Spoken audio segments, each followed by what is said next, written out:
corporate, ASN, gimana pun kalian kerjanya bagus, gaji kalian nggak berubah, segitu-segitu aja. Yang berubah bonusnya.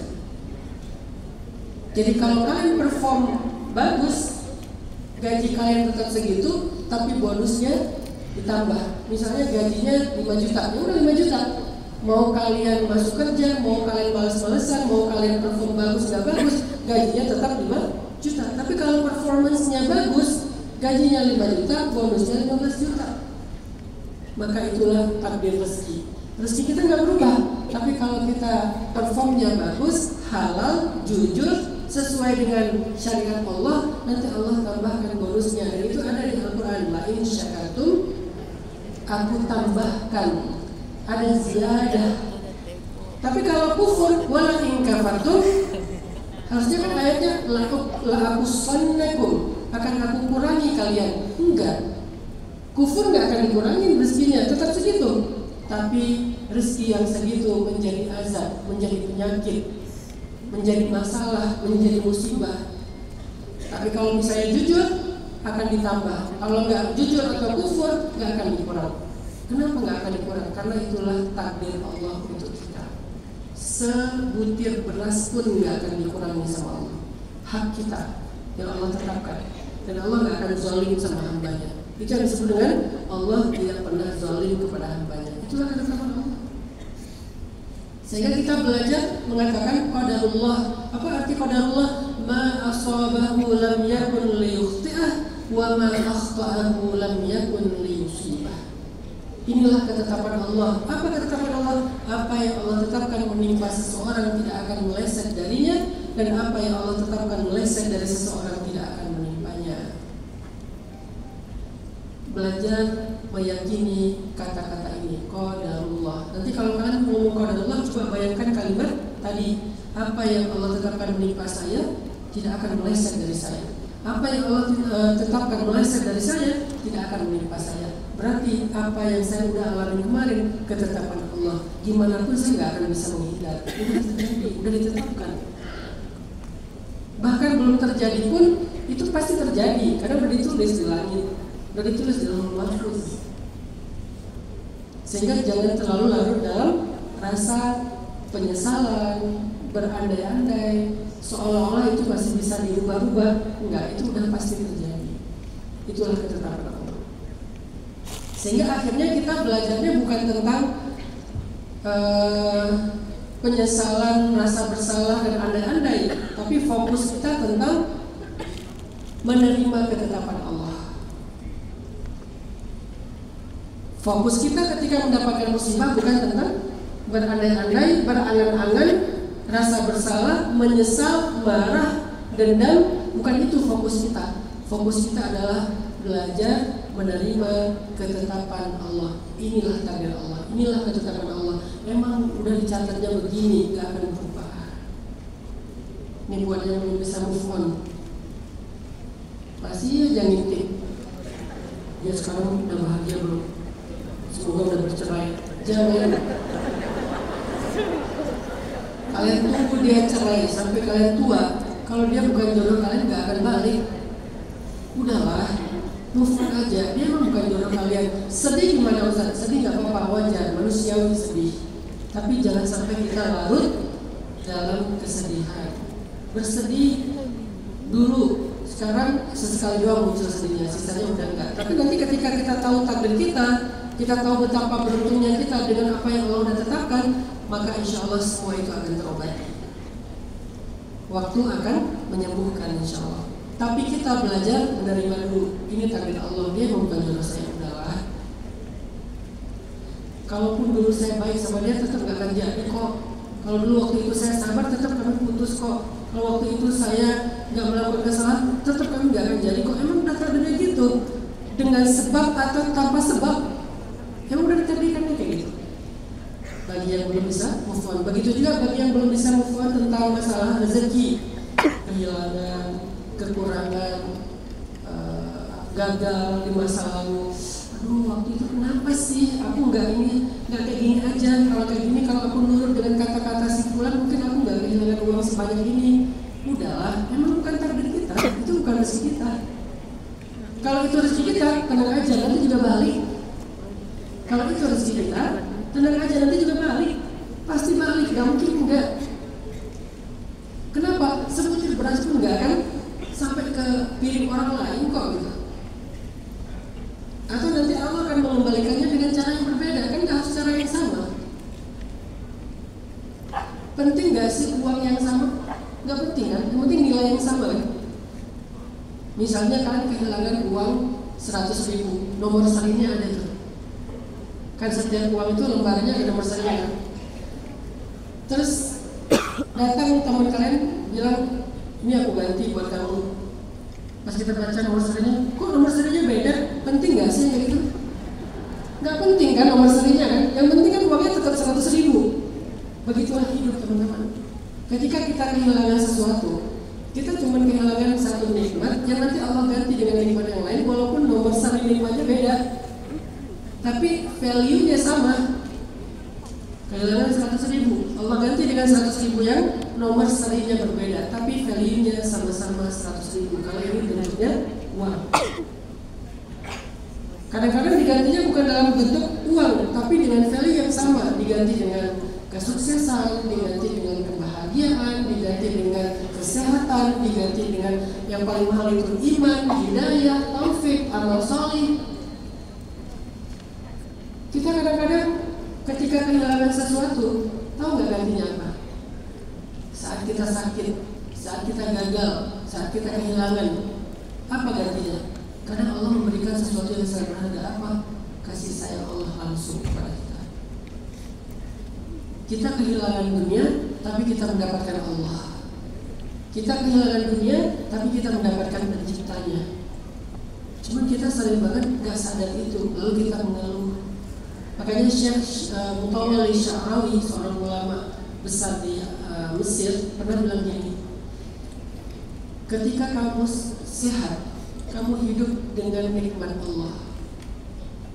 Ketika kamu sehat, kamu hidup bersama nikmat-nikmat Allah. Tapi ketika kamu sakit, kamu hidup bersama Allah. Mana yang lebih berharga? Ketika kita sehat, kita hidup bersama nikmat Allah. Tapi ketika kita sakit, kita hidup bersama Allah. Kok bisa gitu? Innallaha ma'as sabirin. Allah bersama orang yang sabar. Jadi kalau kita sakit, kita sabar, maka kita bukan hidup dengan nikmat Allah, kita hidup dengan Allah. Ternyata hidup bersama Allah itu lebih berharga, lebih mulia daripada hidup bersama nikmat Allah, walaupun dua-duanya baik. Jadi apa yang membuat orang mukmin itu berkeluh kesah? Bukankah kalau kita lagi dapat musibah, kita tiba-tiba jadi orang yang soleh, sholat lebih khusyuk, ngaji lebih banyak, pikir lebih banyak, doa lebih panjang, ya? Kapan sholat kita khusyuk? Pas lagi banyak masalah kan?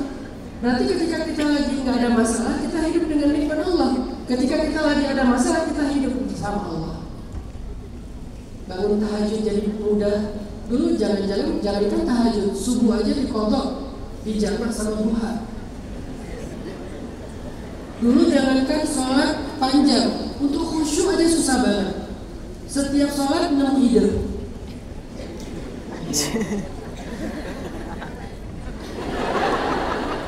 Asal sholat nemu ide, saking gak khusyuknya. Bacanya selalu Al-Ikhlas. Allah Akbar. Kalau lagi gak ada masalah, Kalau lagi banyak masalah, Al-Baqarah. Al-Maghdubi 'alaihim waladdallin. Alif Lam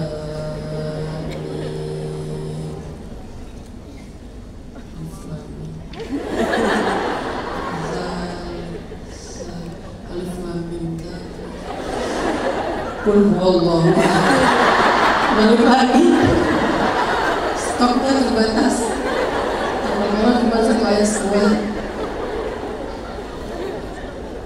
Kapan kita jadi orang yang lebih dekat sama Allah? Ketika lagi banyak masalah. Kenapa kita dikasih masalah? Supaya lebih dekat sama Allah. Jadi sebetulnya ya ini udah masuk ke poin kedua ya.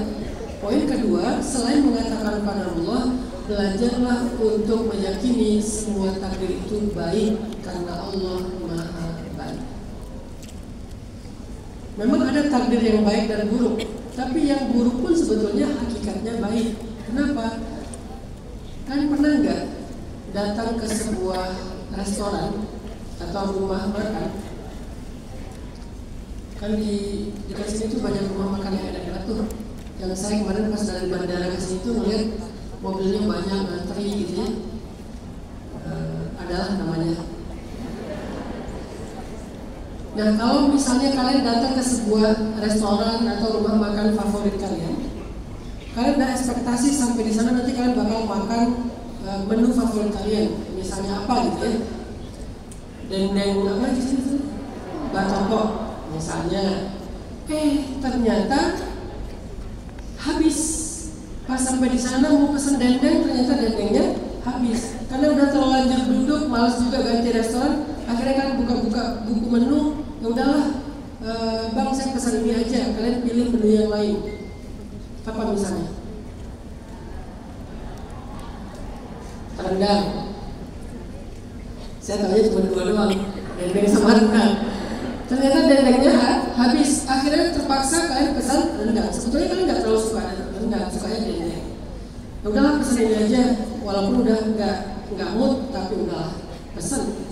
Pas datang ternyata rendang di situ tuh enak banget, bahkan lebih enak daripada dendengnya. Sehingga sejak saat itu kalian punya menu favorit baru di restoran tersebut, yaitu rendang. Itulah takdir, teman-teman.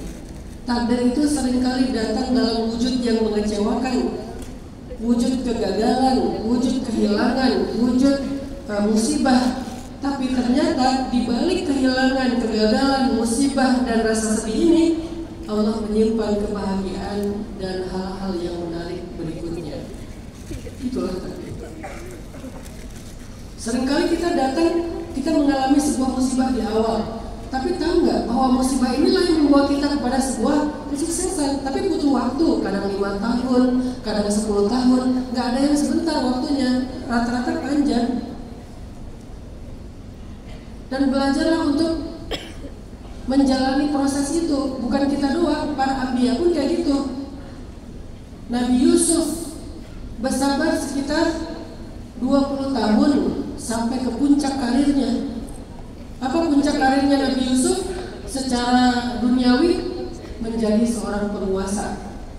Walaupun karir terbaiknya bukan penguasa, tapi menjadi nabi. Tapi kalau urusan duniawinya, karir terbaiknya Nabi Yusuf itu menjadi penguasa di Mesir yang adil, yang dihormati, yang sukses, menguasai sekian bagian dari bumi yang sangat luas. Mesir, Afrika, Palestina, Yordania itu dikuasai sama Nabi Yusuf. Tapi untuk sampai ke karir yang tinggi itu, langkah pertama Nabi Yusuf apa? Dibuang ke dalam sumur. Itu langkah pertamanya. Bukan lulus kuliah, bukan keterima di Harvard, bukan kuliah ke luar negeri, bukan dapat nilai atau IP yang tinggi. Bukan itu langkah pertamanya. Langkah pertamanya dibuang ke dalam sumur oleh kakak-kakaknya sendiri yang toksik. Nabi Yusuf diuji dengan saudara-saudara yang toksik, yang ingin mencelakai beliau, dibuang ke dalam sumur.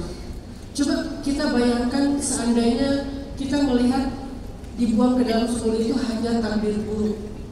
Padahal nggak ada takdir buruk. Seringkali sesuatu di awal mengecewakan, tapi setelah dijalani justru langkah itulah yang membawa dia kepada kebaikan. Kalau Nabi Yusuf tidak dibuang ke dalam sumur, maka Nabi Yusuf tidak akan ditemukan oleh musafir, lalu tidak akan dijual ke Mesir, lalu tidak akan difitnah sama seorang cewek, lalu tidak akan masuk ke dalam penjara, lalu nggak akan menafsirkan mimpi temannya yang satu sel, lalu temannya itu nggak akan menceritakan ke raja yang ketika punya mimpi yang nggak bisa ditafsirkan, lalu nggak akan menafsirkan mimpi raja, lalu nggak akan bisa menjadi penguasa. Apa yang membawa Nabi Yusuf sampai menjadi penguasa? Dibuang dulu ke dalam sumur. Unik memang takdir itu. Gara-gara dibuang ke dalam sumur, ditemukan sama musafir. Ditemukan, lalu dijadikan budak. Bayangin perdagangan manusia. Kalau sekarang kita mungkin ngeluh hanya gara-gara kita menjadi seorang asisten rumah tangga, menjadi pembantu, menjadi misalnya buruh. menjadi pegawai, menjadi kurir, menjadi employee. Kita udah ngeluh. Sedangkan Nabi Yusuf bukan menjadi orang yang merdeka, menjadi budak, menjadi korban perdagangan manusia. Itu gak kebayang kayak sekarang di Kamboja ya. Diperdagangkan. Dan gak sedikit yang dibunuh, gak sedikit yang dijadikan taman hidup. Karena tergantung siapa yang beli. Seandainya waktu itu Nabi Yusuf dibeli oleh tentara atau pasukan-pasukan tertentu dari imperium yang lagi eksis, maka bisa jadi Nabi Yusuf dipakai sebagai taman hidup, ditaruh di barisan terdepan, sehingga akan langsung mengenai senjata-senjata musuh, panah, tombak, segala macam. Atau bisa saja Nabi Yusuf dijadikan sebagai budak yang bekerjanya itu untuk mengurus ternak, budak yang bekerjanya itu membangun piramid, macam-macam. Namanya juga perdagangan manusia. Nabi Yusuf pernah menjadi korban perdagangan manusia. Seberat itu karir Nabi Yusuf. Pertama korban kakaknya, kedua korban perdagangan manusia internasional, organisasi internasional. Itu ngeri. Dibawa ke Mesir, di Mesir dijual sebagai barang, jadi budak. Seandainya Nabi Yusuf waktu itu menyimpulkan takdirnya, ya Allah, kenapa takdir saya berat banget? Apa salah saya? Kok saya hidupnya gini-gini amat? Padahal saya adalah orang yang gak pernah berbuat dosa, saya orang yang baik-baik aja. Kenapa saya malah dipuji dengan punya saudara yang toksik? Saya dibuang ke dalam sumur. Oke, kalau dibuang ke dalam sumur kemudian selamat, kenapa malah sekarang jadi budak, diperdagangkan? Ya Allah, kok tega banget sih sama saya? Kok takdirnya berat gini? Seolah hidup saya gak ada baiknya. Enggak, Nabi Yusuf itu paham takdir Allah itu semuanya baik, cuma butuh sabar menjalaninya. Kenapa butuh sabar? Karena waktunya gak sebentar, 10 tahun, 15 tahun. Saya pribadi juga baru memahami kebaikan dari kegagalan-kegagalan saya di masa lalu itu setelah 15 tahun, 20 tahun loh. Semua kita pernah gagal, semua kita pernah kehilangan, semua kita pernah kecewa dalam segala urusan, mau urusan hubungan, mau urusan karir, mau urusan harta, apapun lah tentang hidup. Tapi saya baru ngerti kenapa dulu saya mengalami ini yang saya tangisi di masa lalu, bahkan sekarang saya syukuri. Untung saya dulu kayak gini, untung dulu saya gagal di sini, untung dulu saya kehilangan ini, untung dulu saya kecewa karena ini, untung saya dulu marah karena ini. Kalau dulu saya mendapatkan apa yang saya inginkan, mungkin sekarang saya nggak ada di sini misalnya. Itu tuh butuh waktu 15 tahun, 10 tahun.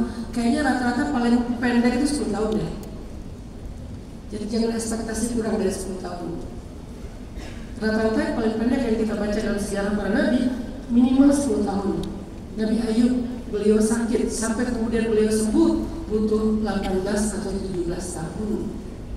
Dari anak baru lahir sampai lulus SMA. Barulah Nabi Ayub menjadi orang yang kaya raya, menjadi penguasa, bukan cuma sembuh, bahkan jadi muda lagi. Yang tadinya ketika sakit umurnya udah hampir 80 tahun, sekarang jadi 30 tahun lagi, didiskon umurnya. Ketika Nabi Ayub sembuh, kan jadi muda lagi kan, umur 30 tahun. Anaknya jadi double, karena ketika Nabi Ayub sakit, seluruh anaknya meninggal. Beliau punya anak banyak, setiap tahun meninggal satu, setiap tahun meninggal satu, sampai habis semua anaknya. Tapi kemudian setelah sembuh, setiap tahun lahir lagi satu, persis seperti yang udah meninggal. Sehingga anak Nabi Ayub itu kayak kembar, yang udah meninggal kayak dibalikin lagi ke dunia. Tapi sebetulnya nggak balik, diganti dengan yang sama persis, karakternya, wajahnya, semuanya sama. Seolah-olah Nabi Ayub nggak pernah kehilangan mereka. Maka dikatakan Nabi Ayub itu punya anak kembar di setiap jenjangnya. Tapi 17 tahun. Nabi Musa sekitar 20 tahun. Nabi Yakub menunggu Yusuf sekitar 15 tahun. Nabi Yusuf sendiri sekitar 15 sampai 20 tahun. Siapa lagi? Nabi Nuh 950 tahun. Ini nggak kebayang sih. 1000 tahun kurang 50. Sabar menunggu pertolongan Allah, sabar bisa selamat dengan badai yang besar, sabar sampai Allah memberikan kemenangan-kemenangan kepada beliau. Jadi memang butuh waktu, teman-teman. Balik lagi ke cerita Nabi Yusuf, dibuang ke dalam sumur, dijual sebagai korban perdagangan manusia, jadi budak. dibeli oleh seorang pejabat di Mesir, tinggal di rumahnya. Apakah sudah selesai ujiannya? Belum. Di rumahnya difitnah sama cewek, digodain, ditutup kamarnya, dikunci, digodain, nggak mau, ditarik-tarik sampai sobek baju bagian belakang beliau. Itu sebagai bukti kalau beliau dipaksa ditarik dari belakang. Kalau kita sobek bagaimana? Depan belakang. Kalau kita kan nggak sekolah Nabi Yusuf ya, sobek bagian depan belakang kita sobek, semua sobek gitu.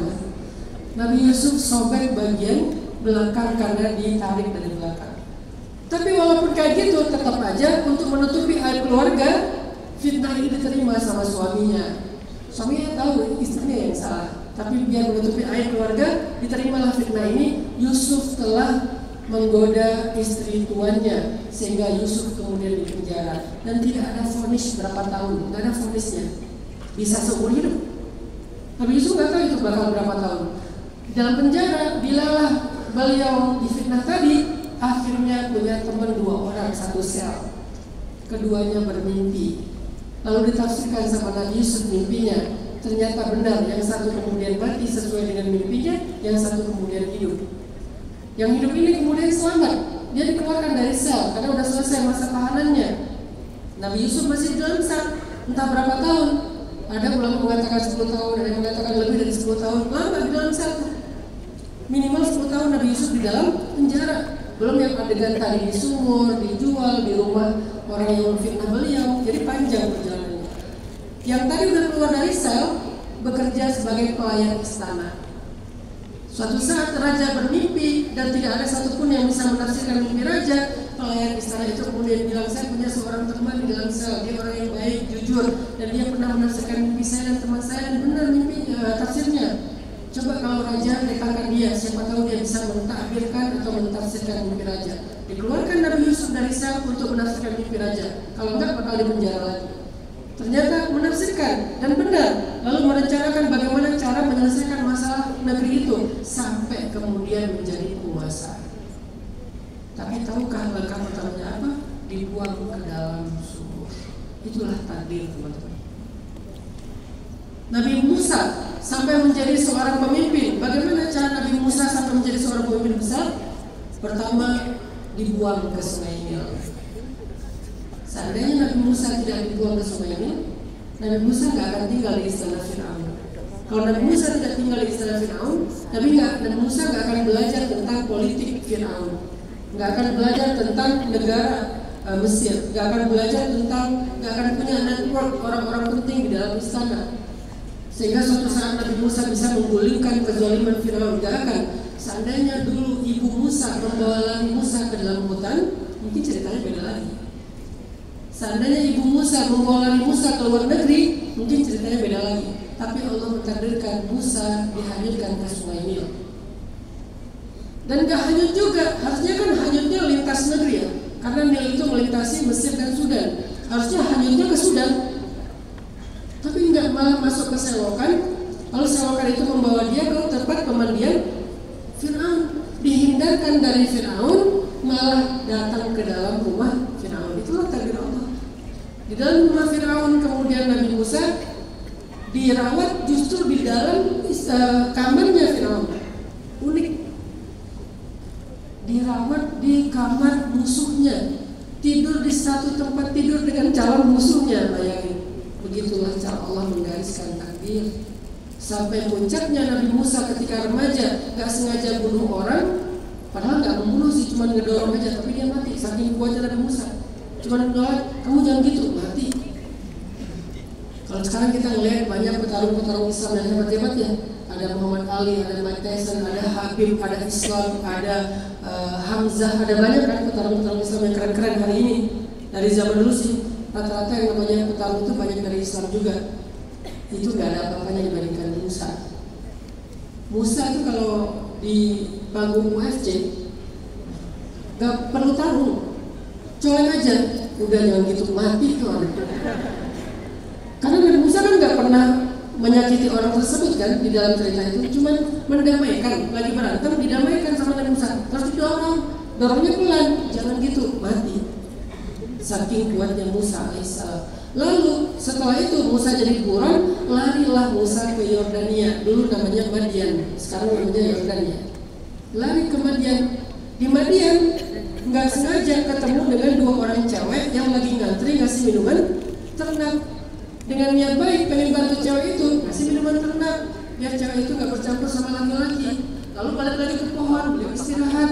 Tiba-tiba salah satu dari cewek itu datang untuk mengundang Musa makan di rumahnya karena ayahnya ingin memberikan hadiah terima kasih.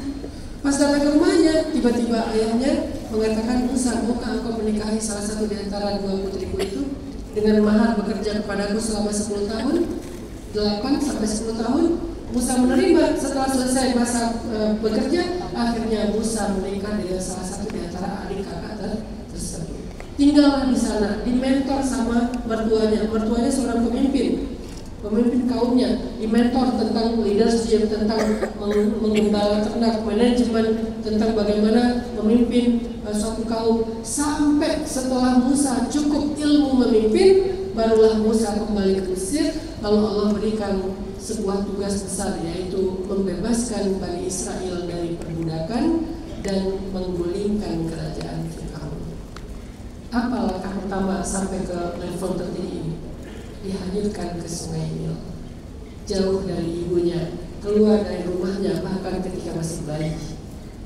Emang itulah takdir. Seringkali takdir datang dalam kehidupan kita di awal dalam wujud-wujud kekecewaan, marah, kegagalan, kehilangan, sedih. Emang kayak gitu teman-teman. Bertahanlah 10 tahun, 15 tahun, nanti kalian akan mensyukuri apa yang hari ini kalian tangisi. Kan biasa orang kalau udah sukses cerita masa lalu dia yang pahit-pahit kan. Dulu bapak pernah gini-gini, dulu dia marah-marah, dulu dia nangis-nangis ya. Tapi setelah dijalani ternyata membawa dia kepada kesuksesan. Saya punya teman orang Padang juga. Dia teman baik saya, itu udah lama ketemu. Dia semoga dia ada di sini ya. Dia itu pengusaha Tanah Abang. Sebelum Tanah Abang digantikan oleh marketplace sekarang ya, live di TikTok segala macam. Masa-masa kejayaan Tanah Abang, dia punya sekian belas toko di Tanah Abang. Dia punya pabrik di Bogor, di Depok gitu. Dan dia adalah orang yang pertama di kampungnya, di daerah Padang sini, orang pertama di kampungnya yang haji dan menghajikan guru ngajinya. Orang yang sukses. Tadinya dia merantau pertama ke Bandung. Dia jualan kayak baju anak-anak itu ya di emperan toko, terus gagal, pindah ke Jakarta jadi bodyguard orang kaya. Jadi karena dia premannya kampung, dia di sini tuh sering disumpahin sama orang kampung, dianggap gagal, dianggap mencemarkan nama baik kampungnya, disumpahin lah pokoknya. Akhirnya dia merantau gara-gara sering disumpahin. Bandel, ngajinya males, sama gurunya sering dimarahin gitu. Akhirnya merantau ke Bandung. Di Bandung nggak berhasil jualan di emperan toko, dia ke Jakarta awalnya jadi bodyguard personalnya seorang bos. Lalu dia belajar tentang berdagang. Akhirnya dia punya usaha dagang pelan-pelan kecil-kecil sampai punya toko di Tanah Abang, sampai berkembang sampai punya pabrik. Lalu dia hajikan guru yang sering marahin dia. Lalu dia menjadi orang yang pertama yang haji di kampungnya, dihormati di kampungnya. Tahu nggak anak pertama dia sampai ke sana ngapain? Dia masuk ke Akpol, gagal. Dari 30 temannya yang ikut bareng dia dalam satu barak, tes pertama dia lulus sih, masuk ke barak sih. Tapi tes yang berikutnya dia gagal. Dari 30 orang cuma dia yang gagal. 29 orang lagi itu berhasil. Dan dia punya teman-teman Akpol, dia dulu yang sekarang udah jadi Kapolsek, udah jadi orang hebat, udah jadi AKBP, perwira. Tapi sebagian besarnya meninggal di tsunami di tempat saya di Kapolsek di Aceh. Karena mereka pas lagi bertugas di Aceh, tsunami habis yang daerah asrama mereka. Sebagian kecilnya masih tersisa. Nah, awal dari langkah dia sampai menjadi orang sukses, bahkan sekarang jadi salah satu orang yang punya program dakwah sendiri di Jakarta, itu tuh gara-gara gagal masuk Akpol. Ketika gagal masuk Akpol, dia disumpahin, tuh kan dasar gak pernah belajar dari kecil, bandel, udah segala macam, emang kamu itu apa, bla bla bla lah sumpahnya. Dia merantau, dia sabar menjalani, gagal lagi di Bandung, ke Di Jakarta juga nggak jelas, debt collector, personal bodyguard segala macam, sampai karena kesabaran dia puncaknya dia menjadi seorang pengusaha sukses. Dan itu seandainya dulu dia menyimpulkan takdirnya pas gagal di Apple, mungkin dia udah nyerah.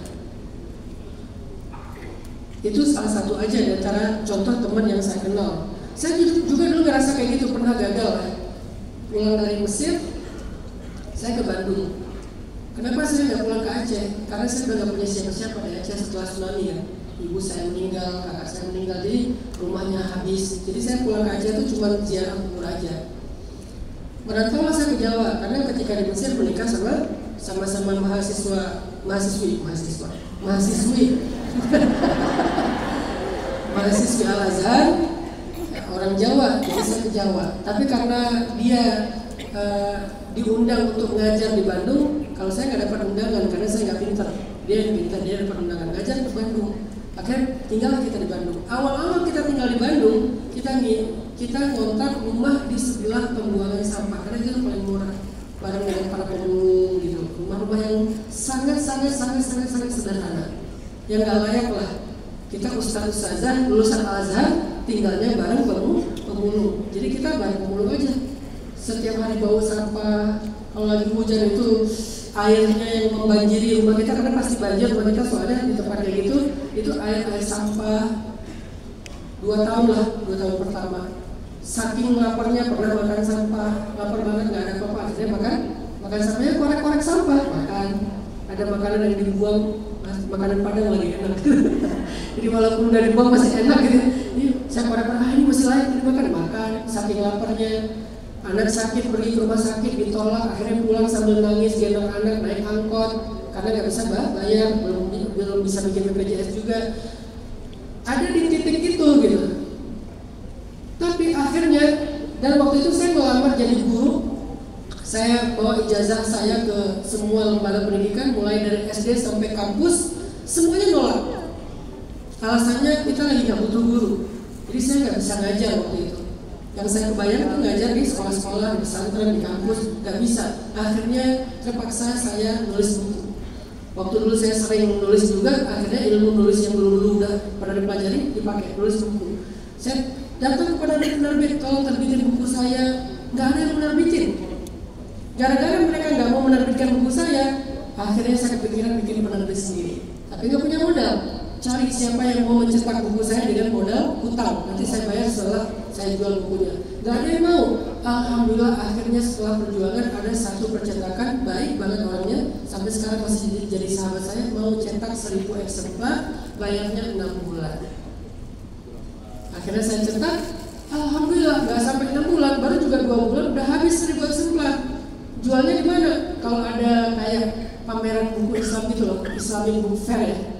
Saya kan nggak punya stand, karena saya nggak punya penerbit yang besar, masih penerbit kecil banget lah, bukunya juga baru 1, itu juga cuma 1000 eksemplar. Akhirnya saya minjam stand orang yang ada di Bandung, ustadz yang terkenal di Bandung. Saya bilang boleh nggak saya pinjam 1 meter persegi di depan standnya ustadz untuk display buku saya. Boleh nanti bagi hasil. Saya display sendiri, saya bikin text banner sendiri, saya jadi SPG di situ nungguin buku saya sendiri. Expandernya yang paling gede muka saya itu gambarnya. Namanya lagi branding kan, belum ada sosial media sama sekali. Saya duduk di sebelah expander saya, kalau ada yang nanya, Mas ini yang nulis siapa? Saya. Karena nggak ada yang tahu. Oh iya. Waktu itu saya pakai foto yang dari HP lama itu loh, yang HP yang ngasih HP hitam putih, nggak hitam putih sudah warna, tapi dia kayak bukan smartphone ya. Saya nggak sadar kalau foto itu, saya pakai baju putih kayak Gus Baha gitu kan, yang baju kemeja panjang putih. Saya nggak sadar ternyata di kantong saya ada duit 1000 kelihatan dikit 1000 rupiah. Pas sudah dicetak baru kelihatan, loh kok ada 1000 rupiah ini. Udah terlanjur dicetak, jadi nggak bisa diedit. Jadi di X-Banner saya itu ada foto saya lagi duduk gini, ini 1000 rupiah keluar di sini. Ya udahlah, apa yang ada aja. Alhamdulillah dalam Islamic Book Fair itu laku setengah. Nanti kemudian ada yang ngambil gara-gara tahu di Islamic Book Fair, ngambil, sebagiannya balik, sebagiannya sampai sekarang belum balik. Tapi alhamdulillah udah dapat untung kan. Saya bayar ke penerbit, ke percetakan akhirnya nyaman karena saya jujur. mereka mau cetak lagi jadi 3.000, habis lagi, alhamdulillah berkembang. Dari tadinya makan sampah, lalu nerbitin buku, berkembang akhirnya saya main bisnis jual beli mobil, karena saya suka mobil walaupun waktu itu belum punya mobil, memang senang aja dengan otomotif. Jadi punya showroom kecil-kecilan, nggak punya showroom sih, jadi jual beli mobil kecil-kecilan, main properti, main pulsa. Saya punya 60 cabang pulsa waktu itu di Bandung dalam waktu singkat. Tapi saya nggak tenang, kenapa? Passion dakwah saya belum tersalurkan. Bisnis saya itu karena terpaksa aja, nggak ada pilihan lain gitu ya. Akhirnya balik lagi ke dakwah, saya tinggalkan semua bisnis, saya bikin sebuah movement namanya hijrah. Jadilah tren di Indonesia 2014, main sosial media, akhirnya rame. Saya nggak pernah berpikir akan punya followers sekian juta, enggak. Itu bukan target saya, berkembang dengan sendirinya. Puncaknya, setelah dakwah ini berkembang, akhirnya saya bikin sekolah gratis sendiri. Dapat rezeki, beli tanah 9 hektar di gunung, tapi nggak jauh dari kota karena cuma setengah jam, 15 menit sih ke kota sebetulnya. Bikin sekolah SD gratis, SMA gratis, konsepnya international school, kurikulumnya saya bikin sendiri karena dulu saya pernah belajar bagaimana ketika diundang ke New Zealand, ke Jepang, beberapa negara saya belajar pola pendidikan di sana yang modern, ditambah dengan Islam yang saya belajar di Mesir. Bikinlah kurikulum internasional, SDGs, PBB, sustainability concept, segala macam, global change maker. Jadilah sekolah internasional yang bahkan orang-orang sekolah-sekolah Cina yang mahal-mahal itu sudah dibanding di kita, dari Jepang sudah dibanding di kita, dari Uzbekistan sudah dibanding di kita. Sekolahnya gratis, sekolah alam. Setiap siswa punya satu coupling farming, little farm, yang mereka daily activity-nya itu adalah tentang living with the nature, segala macam. Oh, baru saya sadar, saya bilang tadi, setelah 15 tahun saya baru sadar, kenapa dulu saya gagal ngajar di sekolah orang, supaya saya bisa bikin sekolah sendiri.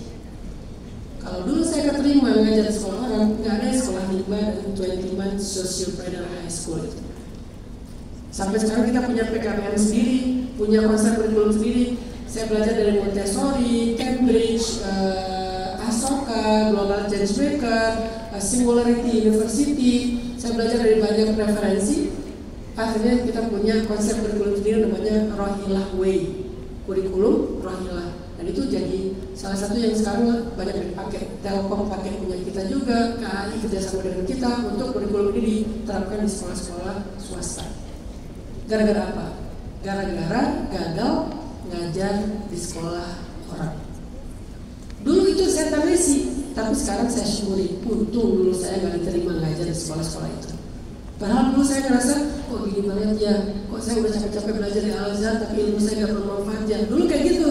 Sekarang, alhamdulillah, saya ketolak ngajar, saya ketolak di penerbit, akhirnya punya penerbit sendiri. Setelah udah settle, saya tinggalkan bisnis, saya fokus lagi ke dakwah, supaya dakwah saya jangan sampai, bisnis saya jangan sampai ganggu dakwah jangan sampai ganggu bisnis. Ya udah settle dulu, fokus ke dakwah, bikin movement anak muda, mulailah main skateboard, mulailah main surfing, mulailah olahraga anak muda, udah free. Udah bisa dakwah kemana-mana, masuk ke dunia anak muda, sampai jadi sekolah gratis.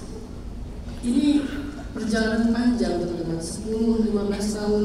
Seandainya ketika dulu saya ngerasa gagal ngajar, saya nyerah, mungkin saya nggak akan pernah mendapatkan kebaikan-kebaikan yang tadi saya ceritakan. Itulah takdir.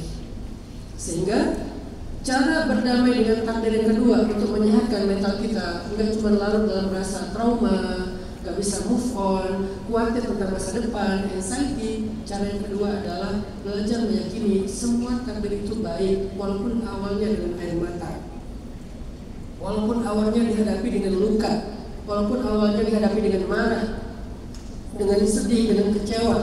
Tapi pada akhirnya takdir itu membawa kita kepada kebaikan-kebaikan yang tidak terduga. Apa ayatnya untuk poin yang kedua ini? Firman Allah di dalam surat Al-Hadid, surat 57 ayat 22 dan 23. Allah berfirman, A'udzu billahi minasy syaithanir rajim. Bismillahirrahmanirrahim. Ma asaba min musibatin fil ardi wala fi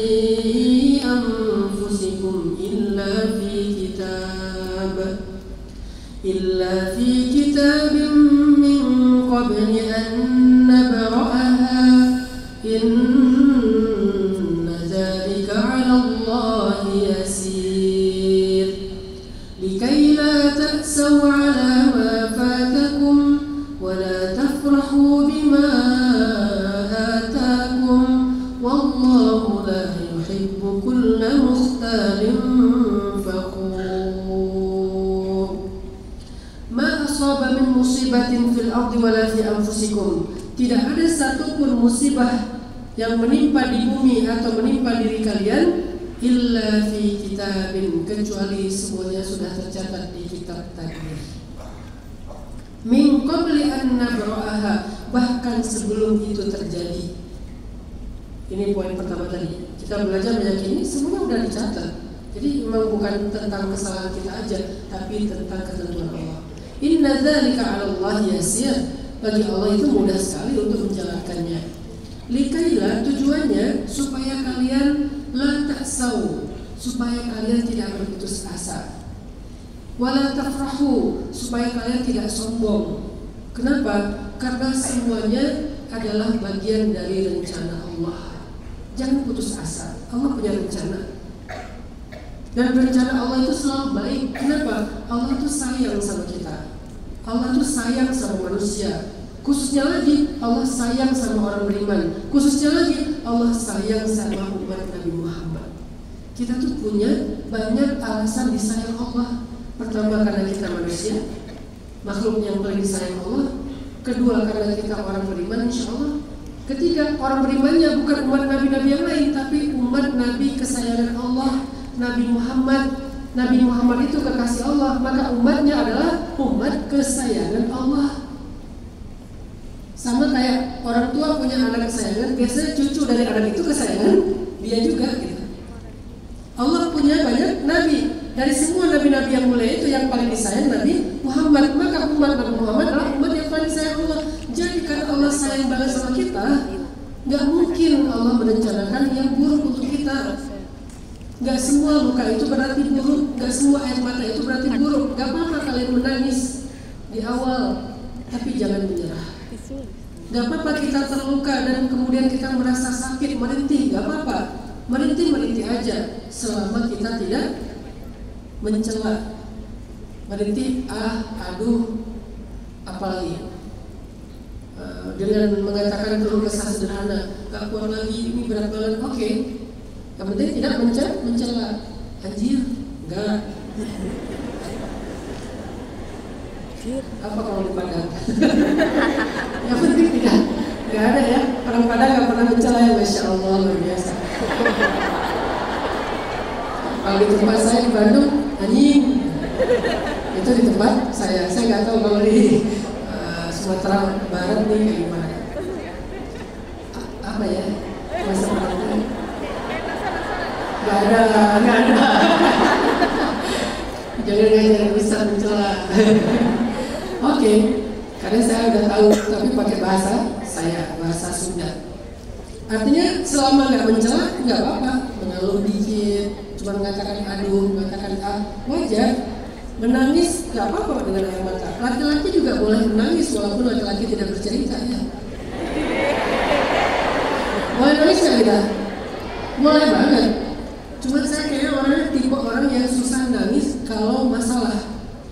Saya nangis itu kalau kasihan. Saya jarang menangis diri sendiri. Biasanya karena kasihan sama orang lain itu bisa nangis. Itu kelemahan saya. Saya pengen banget kalau lagi ada masalah itu pengen nangis, cuman kayaknya nggak bisa deh. Udah dicoba tapi susah kalau menangis diri sendiri ya. Karena mungkin terlalu pahit lah kehidupan di masa lalu. Jadi kalau ada masalah sekarang kayak nggak bisa nangis lagi, udah biasa aja. Tapi kalau ada orang masalah, saya bisa nangis. Artinya mengeluarkan air mata itu bukan cemen. Olahraga saya olahraga ekstrim semua, walaupun gaya saya kayak gini, olahraga saya ekstrim. Surfing, skateboard, divingnya yang deep dive ya, yang sampai narkosis gitu, yang sampai kayak pokoknya udah gelap banget. Di wreck dive itu yang bekas perang dunia kedua, kapal-kapal kayak itu. Diving yang ekstrim ada arus, snowboarding, salju, cliff dive, loncat dari tebing. Tinggal satu yang olahraga ekstrim yang belum saya lakukan, skydive, loncat dari pesawat. Padahal saya udah pengen banget tuh. Kenapa belum? Nggak diizinkan istri. Yang lain semua diizinkan kecuali skydive. Saya bilang aku pengen skydive, nggak boleh, aku nggak ridho. Kenapa? Kalau yang lain kamu Kalau ini gagal, pindah alam katanya. Jadi saya udah janjian tuh sama teman-teman